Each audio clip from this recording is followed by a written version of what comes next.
you joined me under the car. So we've had the coolant line pressurized for a few days with a lot of coolant sitting up top of it. And we discovered there's a leak coming from the manifold where this pipe here meets up with the water pump. So we're going to drain the whole system, which needed to be done anyway. And we're going to attempt to fix that up there. So we're also going to put in a new thermostat, and I'll tell you more about that in a second. 180 degree thermostat. We bought a new 160 degree thermostat. The Quad 4 does not like running cold, but the issue we have is, and this might not even fit looking at it, yeah, that's not going to fit. So we're going to have to find a different one of these. The issue we're having is this doesn't want to open quick enough for the temperature to get all the way down to the radiator and back. So we're getting a little bit hot. So we want to go to 180 degree thermostat or 160 degree thermostat, which just does have the core of, which we might just have to end up swapping over using the plugs here. So we'll see if we can. Since this thermostat's not going to work for us, what we did is we drilled a little hole in there to allow air to get by so we can better vent the system, and it'll flow a little bit better at lower temperatures. So, you know, these 180 degree thermostats, they have a little bit of leeway in them. So what we're going to do is, you know, they could be up to 190, which would be bad. So we're just going to put that little hole in there, help it flow, because the system is, the engine is below everything else and the thermostat's fairly low in here. We just want a little bit of extra security for that. So we took the Fiero out. We were doing some little test drives with it. Needed coolant. So we hooked up this coolant system to vacuum it out because of the tunnel going up underneath and all the issues that comes up with. So this is a cool setup. I'll show you later. But we had an issue. The motor, while we were bleeding before we had the system here, we were bleeding it, and it seized up. Turns out it was a blown fuse, or so I thought. And the starter did not have enough juice, and it had a slipping clutch, so it would get up to the point where it could turn the motor, and then would fail. So it was kind of like a bad ratchet. So we put a new starter on, and more of the same issue. So we got a ton of oil down here in the valley covers. I spent a few weeks or a few days last week or a couple weeks ago cleaning out the garage, and now it's a mess. So this is fun. We're going to give this a good cleanup, and I'll kind of explain to you what's going on and what the plan is. The part about this is it is just like I said, it's a 4-banger. So we got to drain the coolant. We can access everything through the top here. So we got the head bolts. The hardest part's going to be we're going to try and do this without removing the intake manifold. We're just going to kind of try and pop this thing up and flip it over. Just because there's a lot of wires running through there, and that's kind of built in everything. The exhaust manifold comes out super easy, so we might be able to do that without much issue. You can feel, like, you see that resistance? We got the coolant sorted, so of course we're gonna have to drain it because that's how life works. Yeah, but could be worse. At least we kind of know where the issue is. So, seem super despondent? It's because I'm super despondent. The car was running and driving. Small, simple thing goes wrong with it, blows up. I thought about just throwing another motor into this out of frustration. I don't think that's going to be necessary. Hopefully we get down in there. I don't have a borescope. Neighborhood dogs are going crazy. I don't have a borescope, so hopefully we get down in there and there's not too much damage. That's going to take me a few days to get down in there, but for you it should be in the next few seconds. We're looking at the cylinder. We literally just pulled off the cylinder bank. You're seeing this as I'm seeing it. So I don't see any sign of impact in here. I see some uneven wear. There's a little bit of metal is concerning. I'll take a picture of that so I have it.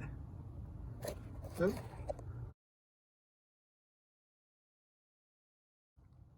I don't see anything too concerning down in here, which would explain why the car was having a hard time turning over and all that. Which leads me to think maybe it was just a simple blown head gasket. Yeah, I don't see anything too alarming in here, to be honest. It could have just simply been wear and tear. I don't see any channels. Maybe one of you can see a little better than I can. Looks like maybe up in here, but something definitely happened with these two cylinders. So we were definitely getting coolant in here, and then I think that was the issue. But we're going to fill up these banks and see if we get anything leaking out, because if there's a valve stem that's bent, we're not foobar, but we're going to need to get these valves fixed. I don't see anything egregious, which is I'm happy to report. So we're going to fill these up, and we're going to see. We got to clean them off the deck anyway, so that makes me happy. It definitely looks like this was our main culprit. It's also possible these two had something between the oil galley that I wasn't really looking at, and that could have also have been the cause of the issue, because they shouldn't be quite this corroded or this oily. So, and it's an old motor, so shit's gonna happen. There is some scoring up in here, so that was rattling around. That might have been our issue, is when that comes up. Oh, hold on, focus. When that comes up, it seems to be scoring up the cylinder. Come on, you got it.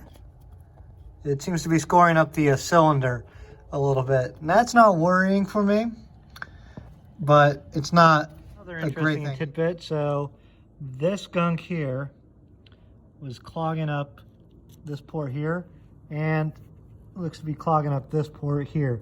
So we got to clean these out. That could have also been, so this here was clogging up this port right here. I don't know what this is that's in here. But we definitely got to clean that out.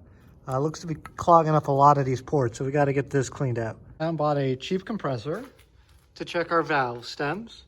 It appears like this one, which would be our #1 cylinder, which we found a little bit of metal in, might be leaking based on the wetness I feel down there, but there's a way to double check that. Woohoo.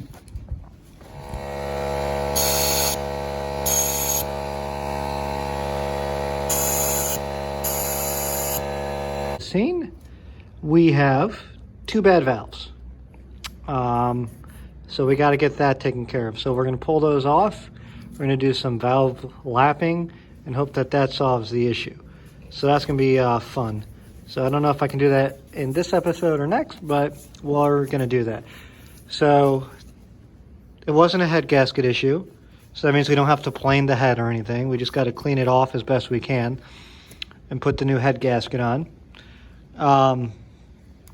We're going to, like I said, pull off these two valves, and we're going to lap them. We're going to get some valve lapping material to do that with.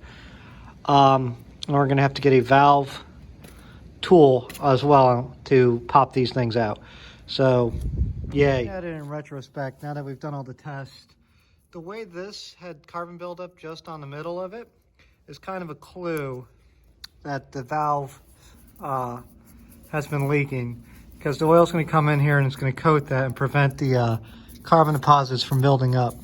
So we're just going to, we did the air test already, but we just want to kind of do another visual inspection and just make sure we don't see anything else like that looks a little suspicious. We already did some cleanup, but I don't see anything else that looks like it was stopping the corrosion from coming in. Now the other thing is, this cylinder head was also super clean when we pulled it out, which makes me, so these two were super clean and these two were super dirty. It makes me hesitant. And when we did the clean out, back and look at the video, but I'm trying to remember which side had the bad clean out. I think it was up here in these two. So a little worried that maybe that these valves were having an issue too. This is not a huge, so we know this one's real bad right here. There was also the issue with this. So what we're going to do is we're going to do these two, and we're going to hope that these two are our issue. Once we get these two done, we'll pop in and we'll do the head gasket once we get this all surfaced down. So what I'm going to do now off screen is I'm just going to go ahead and clean this up and try and take all the residue and everything off of here so we have a nice shiny surface to put back on, or not necessarily shiny, but not corroded and disgusting. And then we're going to pop these two off. We're going to do a valve lap job. Hope that that's enough to stop them from leaking. If it's not, we'll just go ahead, we'll pull the head back off. Well, we'll test it. Then if these two look good, we'll put the head back on. Hope that that was the issue between the head gasket and these valve stems. If not, I mean, we might as well, if we're going to get this stuff, do a valve lap on everything, at least on the exhaust side. So we'll see. We'll see. That might be the way we go. So kind of a couple of options. I'll let you know how this goes. So we're just taking a quick look at the head gasket. These things are supposedly, ignore my paintbrushes back here. These things are supposedly fairly finicky. I don't see anything, I said, that indicates critical failure. This little bit being burst out right here, though, by the cylinder that failed is problematic.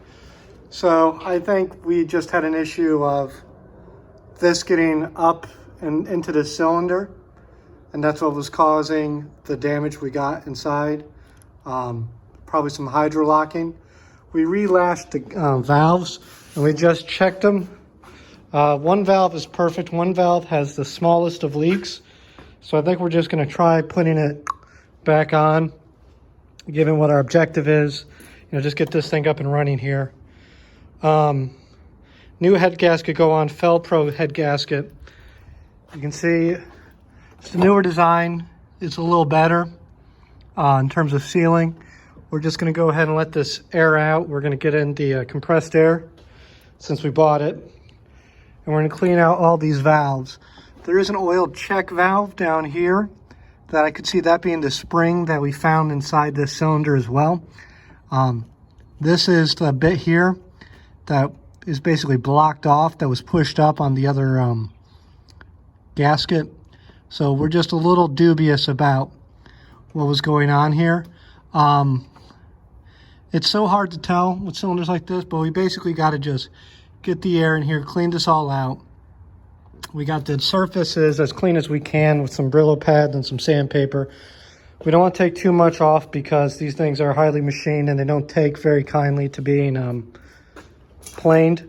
So we're just going to hope that that went well. We'll bolt everything back down. We got new head bolts. Our new head bolts are in here. We got new gaskets for everything. So I'm getting over to cold, and we got this house to put up on the market.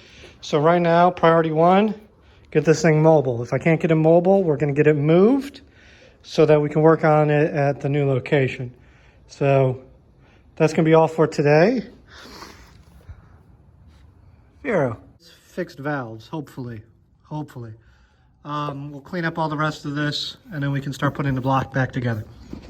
We might have an extra block on backup and head in case this doesn't work out, but we're going to try and get this one on there. This is working. The rest of these have been tested. They're all good. It was these two specifically that were failing on me. So, yeah. By the way, that's Windex because it kind of takes away a bit of the corrosion, and it's a little bit better than just straight water. Perfect. My voice is all better. That was fun for a week. So we pressurized the system to 20 psi. We don't want to do that. Now we got to repressurize that just to make sure. So with our little cheapy hand pressure thing here, and with the help of that, we're looking for any leaks inside of the system. So we now have the system pressurized to 20 and holding. Make sure don't touch the release valve. Put it over there. There we go. All right. And then what we're going to do is we got the head back on. You saw that. And we're going to just go ahead and start putting things back together. I was thinking about reattaching the heater hose. I don't know. I'm on the fence about it right now, to be honest. I think we'll get the heads on. We'll get the car running. And if the heater becomes an issue, we'll attach the heater hose at a later time. So this is why we do a pressure test. See if you can see my finger right there. We got a little leak. Boop. That's the thermostat housing. That's been giving us problems since day one. But we're going to try and tighten it up and see if that causes it to be any better.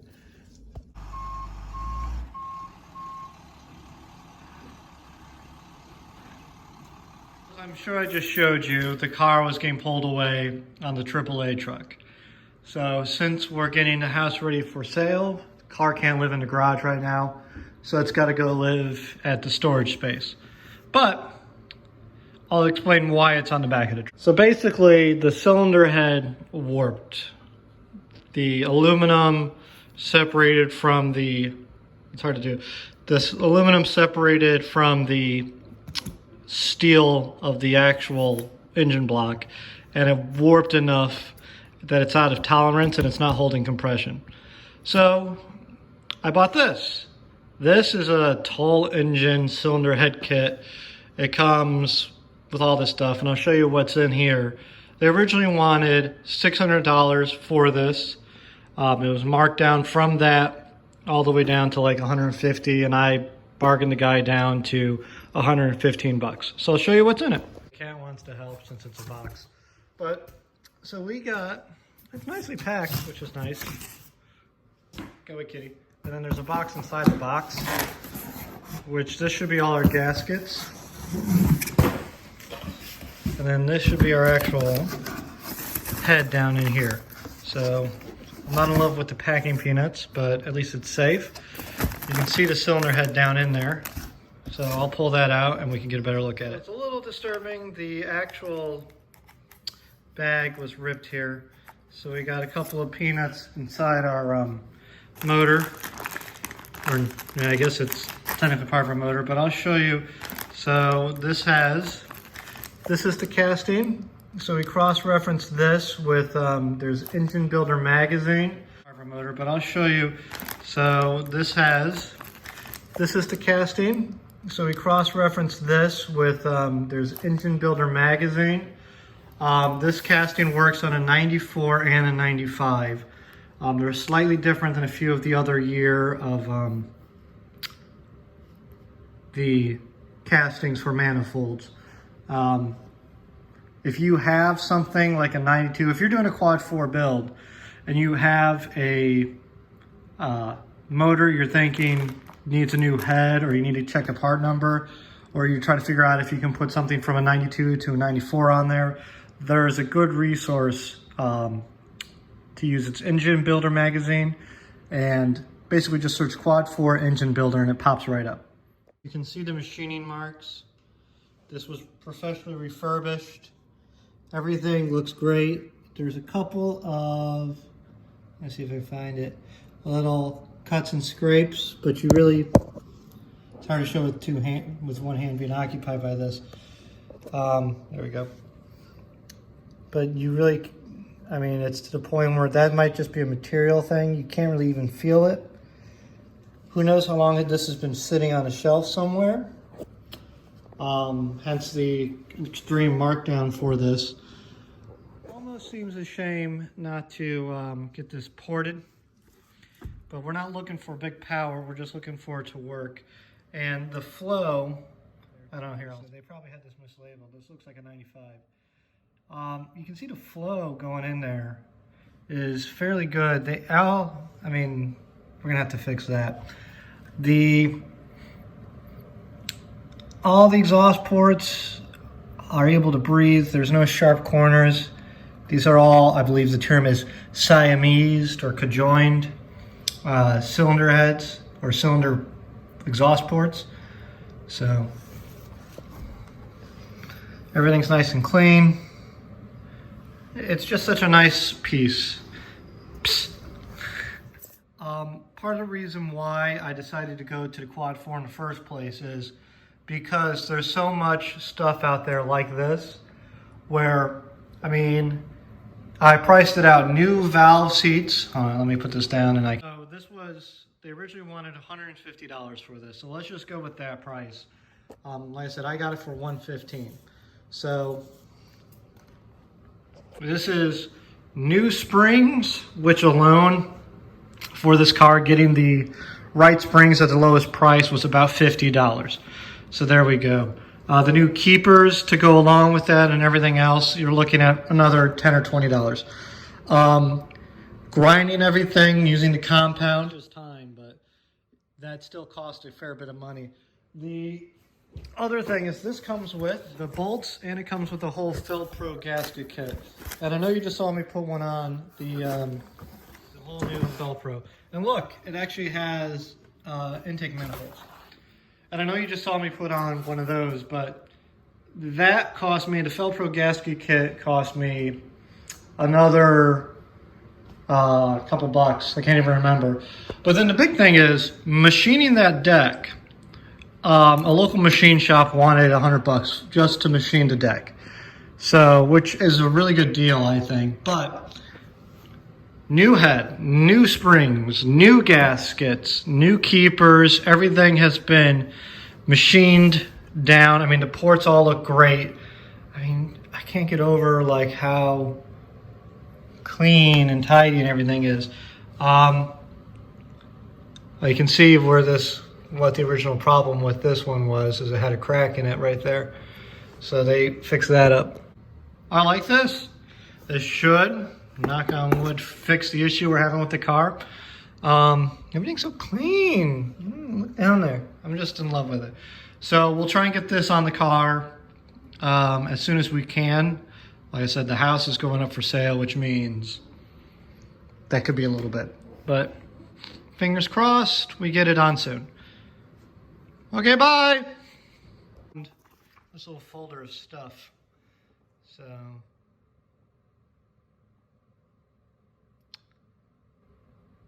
that's funny. All bolts, 26 foot-pounds. Long bolts, 30 foot-pounds. There's literally only 2, but whatever, of the short ones. And look, there they are. They're all in there. It's interesting stuff. So you can see compression ratio. I mean, they gave a good amount of, I mean, if this works, you know, good on these guys. This thing has been probably sitting around, I mean, that's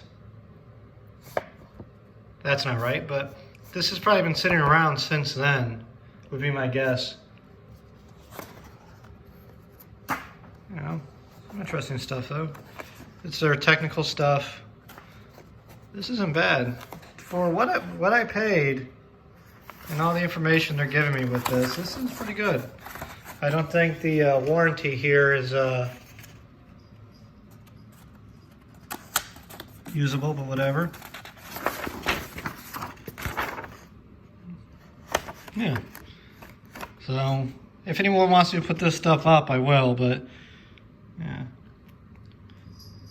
I mean, you saw a camshaft bracket. The camshaft bracket, see, that's interesting. I like this sort of stuff, and like, you got the technical bolt-ins. That's what, oh, you're like, look, it's like a little Haynes guide going on in this. So I was just doing some research. I was trying to find this brand online. I don't really see where it exists. I see some Yelp reviews. But I'm looking at the package, and there's like no website. You know, there's this address and a phone number. I'm trying to figure out how old this is. This must have been in there for a while. I mean, the paint kind of looks faded. It's very interesting. At least I think so.